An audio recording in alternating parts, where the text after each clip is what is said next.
ओम नमः शिवाय। मैं हूं एस्ट्रोलॉजर केएम सिन्हा और मैं अपने से यूट्यूब चैनल पर आप सभी का हार्दिक स्वागत करता हूं। देखिए, हम लोग बात करने वाले हैं माननीय मोदी जी पर जो संकट आने वाला है, उसके लिए एक और एनालिसिस किया है ताजिक शास्त्र का यूज करके।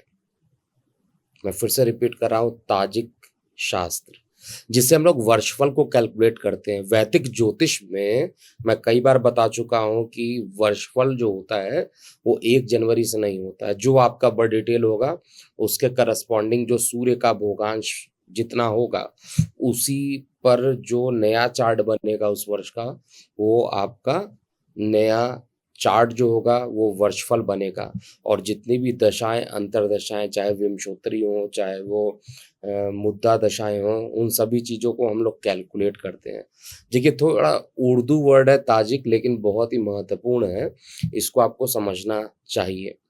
ताजिक शास्त्र में इस बार नरेंद्र मोदी जी की कुंडली में द्विजन्मा लग्न बन रहा है।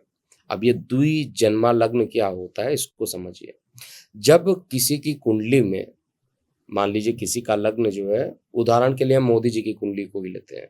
ये जो आपको डिस्प्ले में दिखाई दे रहा है, यहाँ पर आपको 8 नंबर दिखाई दे रहा है और ये बर्थ डिटेल, जन्म का बर्थ डिटेल है। 17 सितंबर 1950, 12:02, मेहसाना, गुजरात।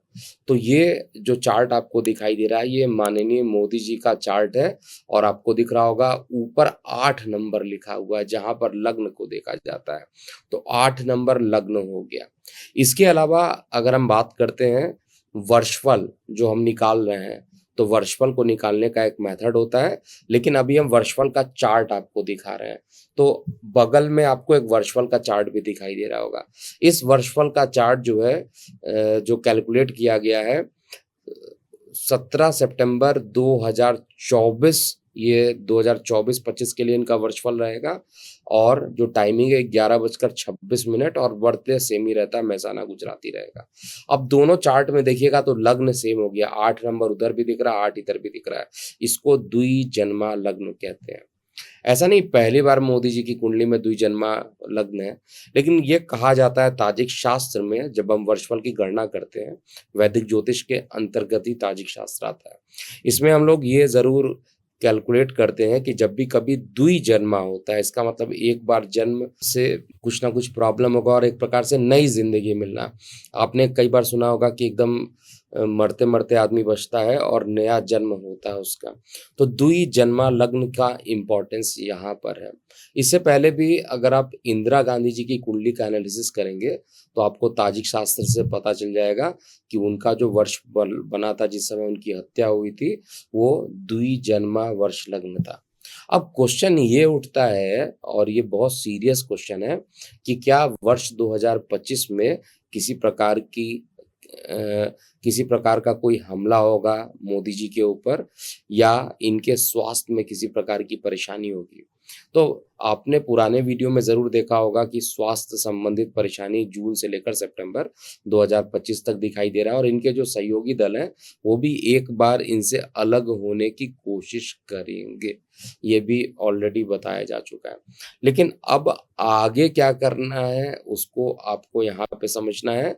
द्विजन्मा मैंने पूरा एनालिसिस किया, 1950 से लेकर 2025 तक के वर्ष लग्न के चार्ट को मैंने निकाला, और मैंने कुछ डेट्स, कुछ ईयर मैंने कैलकुलेट किया है। इससे पहले 1954 में इनका द्विजन्मा लग्न बना था, 1985 में द्विजन्मा लग्न बना था, 1989 1989 और 1993 में भी इनका द्विजन्मा लग्न बना था। यानी अभी तक के पूरे जीवन में जो है वो 5वां द्विजन्मा लग्न बन रहा है। अब पहले 4 द्विजन्मा लग्न में बहुत ज़्यादा परेशानी नहीं हुई। इस बार के द्विजन्मा लग्न में काफ़ी परेशानियाँ मुझे दिखाई दे रही है। एक तो जो आप वर्ष लग्न का चार्ट देखेंगे, एक तो लग्नेश जो है अष्टम में जाकर बैठा है। लग्नेश अष्टम में बैठा है। लग्नेश का अष्टम में बैठकर खुद मुंथा को देखना, मुंत्रा की कैलकुलेशन कैसे की जाती है, सब कुछ है। लेकिन मैं आपको थोड़ी चीज़ें यहाँ पर डिटेल में समझाना चाहता हूँ कि केवल द्विजन्मा लग्न को नहीं देखा जाता है। द्विजन्मा लग्न अगर आप 1993, 1989, 1985 और 1954 का देखिएगा, तो वहाँ पर लग्न में या चंद्रमा पर वेद उतना नहीं हो रहा था त्रिपाती चक्र से। तो इसको मैं थोड़ा-सा समझाऊँगा और आप लोग आइए डिस्प्ले में देखते हैं यहाँ पर जो मैं बता रहा हूँ। देखिए ये चार्ट आपको यहाँ पर दिखाई दे रहा होगा। ये मैंने एक्सेल पर पे रेडी किया हुआ है। वर्षफल जो मैंने निकाला है 17 सितंबर 1950। थोड़ा-सा मैं इसको ज़ूम कर देता हूँ, थोड़ा क्लियरिटी के साथ दिखाई दे आप लोगों को। थोड़ा-सा बड़ा कर दिया। तो यहाँ पर ये दिखाई दे रहा है कि जो वर्षफल आ रहा है 17 सितंबर 11:26 आ रहा है और ये पूरा मैंने प्रोग्रामिंग किया हुआ है। एक्सेल पे कोई बहुत बड़ी चीज़ नहीं, इसको कोई भी कर सकता है। इसमें प्लैनेटरी पोज़ीशन को मैंने जनरेट किया है और मुंथा की पोज़ीशन निकाली है। मुंथा जो है 10 नंबर की राशि में, अब वृश्चिक लग्न है तो 10 नंबर मतलब तीसरा भाव, पराक्रम भाव में, तो मुंथा ओवरऑल गुड है। मुंथा की पोज़ीशन को सबसे पहले चेक किया जाता है। इसके बाद हम लोग जितने बल होते हैं उन सभी के बल को मैंने फार्मूला लगा के कैलकुलेट किया हुआ है। सारा एक्सेल शीट में ही कैलकुलेट किया हुआ है और इसमें जो भी टाइप के बल होते हैं, हद्दा बल होता है, उच्च बल होता है, दृष्कार्ड बल होता है, ये सारे बल को, नवमांश बल को भी कैलकुलेट किया जाता है। इस तरीके से पंचवर्गीय बल जो होता है रेडी हो जाता है। अब पंचवर्गीय बल रेडी होने के बाद पंच अधिकारी जो इस वर्ष के बन रहे हैं उसमें मंगल यहाँ पर लिखा हुआ है, जन्म लग्न में कौन-कौन से हैं, ये पंच अधिकारी है। मुझे जो काम की चीज़ आपको समझानी है वो केवल मैं ये समझाऊँगा कि वेद चार्ट को देखिए। दशा ये त्रिपाती चक्र को ज़रा ध्यान दीजिएगा। इस चक्र को मैं थोड़ा ज़्यादा ही ज़ूम कर देता हूँ, जिससे कि क्लियरिटी के साथ आप लोगों को दिखाई दे। ये त्रिपाती चक्र है। मेरे ख्याल से आपको क्लियरिटी के साथ ये दिख रहा होगा। अब ये जो त्रिपाती चक्र है, त्रिपाती मतलब 3 देखिए पताके बनाए हुए हैं। इसमें लग्न जो है 8 नंबर का दिखाई दे रहा है और इसमें जो पोजीशन दिया गया है वो त्रिपाती चक्र में कैसे प्लैनेट को प्लेस किया जाता है उसका एक रूल होता है। उसके अकॉर्डिंग हम लोगों ने यहाँ पर प्लेस किया है। फिर सहम की गणना की है, कब-कब क्या-क्या घटनाएँ होंगी। ये पूरा ताजिक शास्त्र में ऐसे होता है, पूरा कैलकुलेट किया गया तो निकाला गया है। अभी हम लोग केवल ये देखेंगे कि ये लग्न है, तो लग्न जो है उसको कैसे कोई चीज़ भेदता है। जैसे मान लीजिए आप सूर्य चंद्र की बात करें, 8 नंबर को देखिए हाइलाइट किया गया है ग्रीन से, ये आपका लग्न है क्योंकि वृश्चिक लग्न ही वर्षफल का बना हुआ है और सूर्य बुध यहाँ पर ऑलरेडी बैठे हुए हैं इस चक्र में। तो इस चक्र को अगर आप देखिएगा तो 8 नंबर को अपोज करने वाले जो नंबर होंगे वो एक तो इधर लाइन जा रही है देखिए आराम से, जो 11 नंबर पे मिल रही है। एक 8 को भेदने वाला जो है वो 5 नंबर दिखाई दे रहा है और एक सीधी लाइन दिखाई दे रही है जो 8 को भेदेगा। तो लग्न को निगेटिव करने वाले कोई ग्रह अगर होते हैं तो वो लग्न के लिए, शरीर के लिए काफ़ी खराब होता है। यहाँ पर देखा जाए तो लग्न को 5 नंबर में भी कोई प्लैनेट नहीं है, 8 के अपोजिट भी 2 नंबर में भी कोई प्लैनेट नहीं है और 11 में भी कोई प्लैनेट नहीं है। तो लग्न को कोई प्लैनेट भेद नहीं रहा है। लेकिन चंद्रमा का वेद चक्र यानी त्रिपाती चक्र में बहुत ज़्यादा महत्वपूर्ण स्थान है। अब इसको देखा जाए तो यहाँ पर चंद्रमा को राहु, मंगल दोनों ही खराब ग्रह देख रहे हैं और साथ में यहाँ पर 10 को कोई भेदेगा तो देखिए ये लाइन जा रहा है, 10 से एक लाइन निकल के चल रहा है और ये 3 नंबर पे आ रहा है। यहाँ पर शनि के साथ शुक्र है। शुक्र तो अच्छा है लेकिन शनि खराब है। इसके अलावा इस 10 नंबर को 6 नंबर भेद रहा है तो ये भी कुछ नहीं है और 9 यानी 9 और 6 में कुछ नहीं है लेकिन 3 नंबर में शुक्र के साथ शनि बैठा है। तो ये त्रिपाती चक्र की गणना कुछ इस तरीके से की जाती है। अब हम वापस आते हैं जो मैं समझाना चाहता हूँ उसको आप समझिए। ये जो त्रिपाती चक्र दिखाई दे रहा है, इस त्रिपाती चक्र में लग्न यानी शरीर पर कोई बहुत ज़्यादा परेशानी नहीं है। तो जो हेल्थ इश्यूज़ हैं वो थोड़े बहुत हेल्थ इश्यूज़ हो सकते हैं, लेकिन चंद्रमा का वेद होना बहुत ज़्यादा महत्वपूर्ण होता है। चंद्रमा मन का कारक होता है, चंद्रमा को वेद कौन कर रहा है? राहु, मंगल, साथ में शनि, सारे पापी ग्रह तो कर रहे हैं, केतु को छोड़ दिया जाए। लेकिन केतु जो है इनके जो कुंडली में है वो उत्तर फाल्गुनी नक्षत्र में है और गोचर में भी उत्तर फाल्गुनी नक्षत्र में जो 4 ग्रह इनके बैठे हुए हैं, सूर्य, बुध, शनि और केतु, ये जो 4 ग्रह जो वहाँ पर बैठे हुए हैं, इन चारों ग्रहों के ऊपर जो है केतु का गोचर होगा, जिसमें सूर्य और बुध दोनों ही साथ में बैठे हैं और लगभग-लगभग इनकी डिग्रीज़ पास है, उत्तर फाल्गुनी 2 में है। तो उत्तर फाल्गुनी लग्न में होने के कारण ये जो वर्षफल दिखाई दे रहा है, इसमें भी मैं एक और चीज़ आप लोगों को यहाँ पर दिखाऊँगा, उसके बाद मैं इसको फिर कॉन्क्लूज़न दूँगा।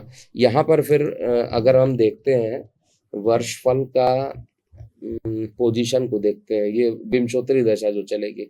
विंशोत्तरी दशा में 16 फ़ेब से लेकर 12, अभी यहाँ पर शनि स्टार्ट होगा 30 मई से लेकर इतना, और बुध, शनि जो है वेद कर रहा है, तो शनि का जो पीरियड रहेगा थोड़ा-सा प्रॉब्लमैटिक रहेगा। 30 मई से लेकर 27 जुलाई तक का जो टाइम है, वो सबसे ज़्यादा प्रॉब्लमैटिक रहने वाला है। और योगिनी दशा के हिसाब से देखा जाए, तो योगिनी दशा के हिसाब से 18 मई से लेकर 17 जून, तो ये वाला पीरियड तो धान्या का ये ज़्यादा नहीं रहेगा। भ्रामरी यहाँ पर भ्रम कराएगा और इनके मतलब 28 जुलाई तक आप पकड़ के चलिए, इसीलिए मई से लेकर मई, जून, जुलाई, अगस्त, सितंबर तक का मैंने टाइम दिया है।